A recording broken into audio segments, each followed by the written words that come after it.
Tidak mencabut lah. Sudah pasti tidak. Kita Tidak gas lah. terus. Kita gas. Kita fight terus. Iya, nah saya mau tambahkan begini, kan tadi dibilang tidak menghormati peradilan. Justru teman-teman lihat kemarin kekisruan dalam proses mediasi, ya, karena mereka tidak menghadirkan atau salah menghadirkan surat kuasa istimewa, ya, tiba-tiba mereka keluar dengan teriak-teriak, terus kemudian menyampaikan ke publik, silahkan mereka bermediasi, bernegosiasi dengan kursi kosong.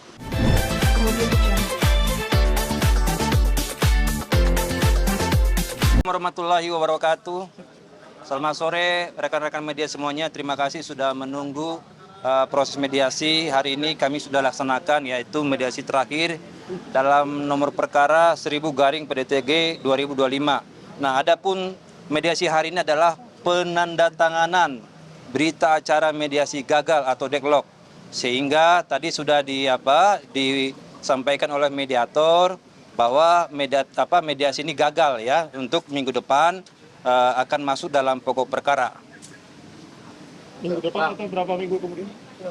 Tadi disampaikan oleh mediator, ibu mediator, nanti ditunggu konfirmasinya kurang lebih 1 minggu, ya, terhitung hari ini untuk dilakukan namanya sidang pokok perkara.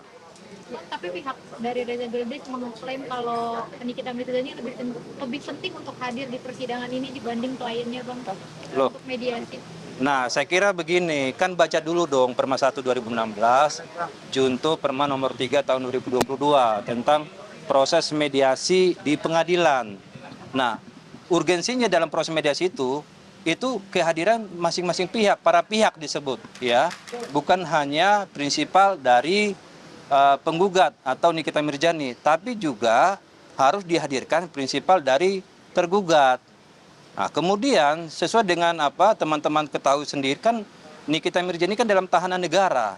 Oleh karena itu, kami membutuhkan waktu dalam proses administrasi untuk mengajukan permohonan izin kepada Ketua Pengadilan Tinggi DKI, koordinasi kepada Kejaksaan, terus kemudian koordinasi dengan Rutan Pondok Bambu.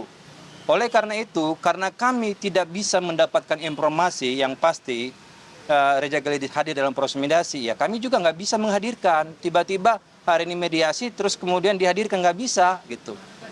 Begitu, ya. Tadi pihaknya, lawyernya Reza Gledek mengatakan bahwa gugatan dari pihak Nikita Mirzani ini tidak berdasar. Katanya aneh karena sudah terbukti bersalah malah menggugat PMH. Silakan Dr. Usman dulu yang jawab. Jadi gini ya, saya mau tegaskan begini, hukum acara itu dalam konteks hukum di Indonesia itu ada macam-macam, ada hukum acara pidana, ada hukum acara perdata, ada hukum acara tata usaha negara, ada hukum acara konstitusi. Nah, hukum acara ini semua prinsipnya itu berbeda, ya. Kalau dikatakan ada pidana yang putusan Pengadilan Negeri Jakarta Selatan juga, pertanyaan seriusnya putusan itu udah inkrah atau belum? Oke. Ya, kalau itu belum inkrah, berarti itu tidak bisa dijadikan dasar. Jelas, itu belum inkrah, tidak bisa dijadikan dasar sebagai alasan bahwa seseorang itu terbukti atau tidak melakukan tindak pidana. Oke. Yang kedua, hukum acara pidana dan hukum acara perdata itu konteksnya berbeda. Dia tidak bisa digabung dengan perkara perdata yang saat ini kita ajukan gugatan, ya. Nah, pertanyaan saya, kalau misalnya mereka menyimpulkan bahwa itu aneh gugatan kami, ya, karena sudah terbukti sudah ada putusan Pengadilan Negeri Jakarta Selatan berkaitan dengan pidananya, ya. Terus apa yang mereka mau sampaikan terhadap putusan yang belum inkrah itu? Apa yang ingin mereka dalilkan terhadap putusan yang belum mempunyai kekuatan hukum tetap? Ini kan masih panjang prosesnya. Saat ini kan ada proses banding di Pengadilan Tinggi, ya. Kalau proses banding di Pengadilan Tinggi, ya, misalnya, ya, kami menyimpulkan atau kami meyakini Nikita Mirzani bebas di Pengadilan Tinggi. Lalu bagaimana dengan statement mereka? Berlaku nggak statement mereka itu? Ya. Artinya apa? Apa yang mereka sampaikan itu justru mereka yang tidak punya dasar. Ngomongnya apa, tidak punya dasar. Ya, kalau nanti dikatakan oleh Pengadilan Tinggi menyatakan Nikita Mirzani tidak terbukti, berarti apa? putusan omongan yang mereka sampaikan bilang gugatan kami tidak berdasar itu justru sebaliknya mereka yang tidak berdasar ngomong nggak jelas gitu ya. Makanya saya bilang harus dipisahkan hukum acara pidana dan hukum acara perdata. Ini ibarat minyak sama air, nggak bisa nyatu dua hukum ini gitu loh. Kalau kemudian nanti misalnya ada perkara berikutnya masih kasasi, itu pun juga belum bisa dijadikan sebagai dasar oleh mereka untuk melakukan bahwa menyatakan bahwa gugatan tidak berdasar gitu. Kalau dia bilang tidak berdasar ya silakan dijawab saja di dalam nanti pokok perkara ini. Tapi yang jelas saya mau sampaikan itu penting buat mereka ketahui putusan pidananya Nikita dan Ismail Marzuki adalah putusan yang belum inkrah. Artinya masih bisa terjadi perubahan, masih besar adanya perubahan terhadap putusan itu. Ya, maka saya katakan di sini kami tim pengacara sekaligus tim penasehat hukum di perkara pidana mengatakan meyakini bahwa Nikita akan bebas di tingkat pengadilan tinggi. Oke. Gitu. Artinya gugatan ini lanjut ya Bang, nggak ada pencabutan gugatan PMH. Nggak ada, kita lanjut. Pihak sana juga menyinggung karena mempermainkan gugatan, karena mempermainkan pengadilan, karena gugat cabut. Nah itulah karena tidak membaca hukum, tidak membaca tidak ngerti hukum acaranya. Iya. Ada nggak hukum acara melarang gugat cabut? Nggak ada. Iya. Gugat cabut itu adalah proses hukum yang jelas. Kita menggugat didaftarkan berdasarkan hukum. Kita mencabut juga didasarkan hukum. Ya, kita menggugat lagi didasarkan hukum. Coba cari di Indonesia ini ada nggak orang dibilang tidak bermartabat tadi bahasanya? Tidak menghargai pengadilan ya? Iya. Tidak menghargai pengadilan karena gugat cabut. Coba cari di Indonesia ini ada nggak? Berdasar itu. Itu. Iya. Apa? Tidak mencabut lah. Sudah pasti tidak. Kita Tidak gas lah. terus. Kita gas. Kita fight terus. Iya. Nah, saya mau tambahkan begini, kan tadi dibilang tidak menghormati peradilan.